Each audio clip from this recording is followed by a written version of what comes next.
In the United States, where we have more land than people, it is not at all difficult for persons in good health to make money. Those who really desire to attain an independence have only to set their minds upon it and adopt the proper means, as they do in regard to any other object which they wish to accomplish, and the thing is easily done. But however easy it may be found to make money, I have no doubt many of my hearers will agree it is the most difficult thing in the world to keep it. The road to wealth consists simply in expending less than we earn. That seems to be a very simple problem. Economy is not meanness. Don't let your economy apply in only one direction. Don't fancy you are so wonderfully economical in saving a halfpenny when you ought to spend 2 pence that you think you can squander in other direction. One idea class of people says they are like the man who bought a penny herring for his family's dinner and then hired a coach and 4 to take it home. True economy consists of always making the income exceed the outgo. A penny here and a dollar there, placed at interest,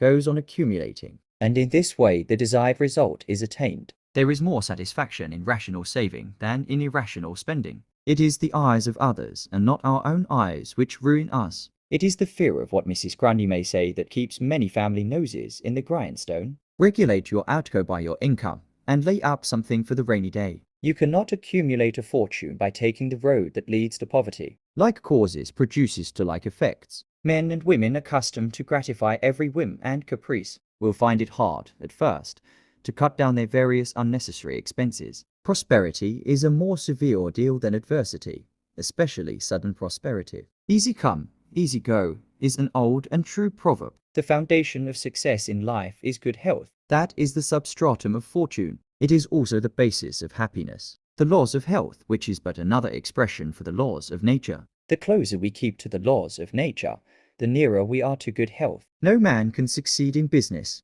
unless he has a brain to enable him lay his plans and reason in their execution. 1. Don't mistake your vocation. The safest plan, and the one most sure of success for the young man starting in life, is to select the vocation which is most congenial to his tastes. Regard your natural inclinations or genius. Unless a man enters upon the vocation intended for him by nature, and best suited to his peculiar genius, he cannot succeed. 2. Select the right location. After securing the right vocation, you must be careful to select the proper location. It is equally important that you do not commence business where there are already enough to meet all demands in the same occupation.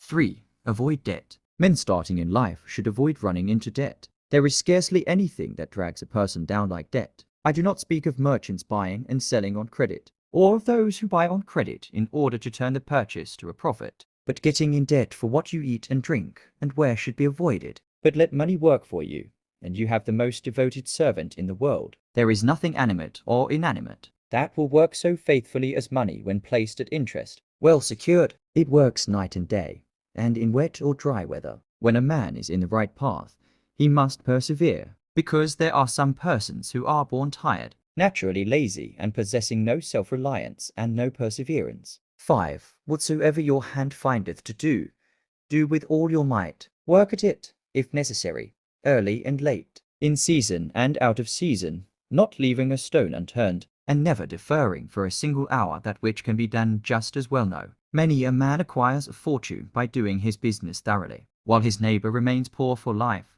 because he half does it. 6. Depend on your own personal exertions. Eye of the employer is often worth more than the hands of a dozen employees. In the nature of things, an agent cannot be so faithful to his employer as to himself. No man has a right to expect to succeed in life unless he understands his business, and nobody can understand his business lest he learned it by personal application and experience. 7. Use the best tools. In engaging employees, you should be careful to get the best. Understand, you cannot have too good tools to work with, and there is no tool you should be so particular about as living tools. If you get a good one, it is better to keep him than keep changing. Those men who have brains and experience are therefore the most valuable and not to be readily parted with. It is better for them, as well as yourself, to keep them at reasonable advances in their salaries from time to time. 8. Don't get above your business. After you get through your business training or apprenticeship, pursue your vocation and rise in the business, instead of lying about doing nothing. Money is good for nothing unless you know the value of it by experience. Nothing is worth anything unless it cost effort. No profession, trade, or calling is overcrowded in the upper story, however excel others in his own line. If his habits are good and his integrity undoubted, cannot fail to secure abundant patronage and the wealth that naturally follows. 9. Learn something useful. Every man should make his son or daughter learn some trade or profession, so that in these days of changing fortunes, they may have something tangible to fall back upon. 10. Let hope predominate, but be not too visionary. Many persons are always kept poor because they are too visionary. Every project looks to them like certain success, and therefore they keep changing from one business to another. 11. Do not scatter your powers. Engage in one kind of business only, and stick to it faithfully until you succeed, or until your experience shows that you should abandon it. A constant hammering on one nail will generally drive it home at last, so that it can be clinched. When a man's undivided attention is centered on one object, his mind will constantly be suggesting improvements of value, which would escape him if his brain was occupied by a dozen different subjects at once. Many a fortune has slipped through a man's fingers because he was engaged in too many occupations at a time. 12. Be systematic. Men should be systematic in their business. A person who does business by rule, having a time and place for everything, doing his work promptly, will accomplish twice as much and with half the trouble of him who does it carelessly. By introducing system into all your transactions, doing one thing at a time, always meeting appointments with punctuality, you find leisure for pastime and recreation, whereas the man who only half does one thing, and then turns to something else, and half does that, will have his business at loose ends, and will never know when his day's work will be done, because it never will be done. We must try to introduce the happy medium, because there is such a thing as being too systematic. 13. Read the newspapers. Always take a trustworthy newspaper, and thus keep thoroughly posted in regard to the transactions of the world. He who is without a newspaper is cut off from his species. Many important inventions and improvements in every branch of trade are being made, and he who don't consult the newspapers will soon find himself and his business left out in the cold. 14. Beware of outside operations. Don't forget that your economical habits, your rectitude of conduct, and a personal attention to a business which you understood caused your success. When a man gets rich in his legitimate business, he is told of a grand speculation where he can make a score of thousands. In many cases, men who have obtained fortune suddenly become poor. However successful a man may be in his own business, if he turns from that and engages in business which he does not understand, he is like Samson when shorn of his locks. His strength is departed, and he becomes like other men. If a man has plenty of money, he ought to invest something in everything that appears to promise success, and that will probably benefit mankind. But let the sums thus invested be moderate in amount. Don't jeopardize a fortune earned in a legitimate way by investing it in things in which you have no experience. 15. Don't endorse without security. No man ought ever to endorse a note or become security for any man, be it his father or brother, to a greater extent than he can afford to lose and care nothing about, without taking good security. 16.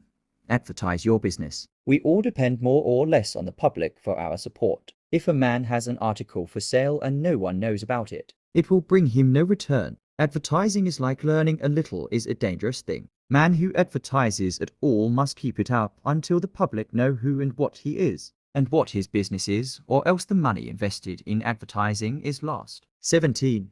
Be polite and to your customers. Politeness and civility are the best capital ever invested in business. 18. Be charitable. Of course, men should be charitable, because it is a duty and a pleasure. But even as a matter of policy, if you possess no high incentive, you will find that the liberal man will command patronage, while the sordid, uncharitable miser will be avoided. Of course, the only true charity is that which is from the heart. The best kind of charity is to help those who are willing to help themselves. Don't fall into the idea that some persons practice of giving a prayer instead of a potato, and a benediction instead of bread, to the hungry. It is easier to make Christians with full stomachs than empty. 19. Don't blab. Some men have a foolish habit of telling their business secrets. If they make money, they like to tell their neighbors how it was done. Nothing is gained by this, and ofttimes much is lost. Say nothing about your profits, your hopes, your expectations, your intentions. 20. Preserve integrity. The most difficult thing in life is to make money dishonestly, not to understand that no man can be dishonest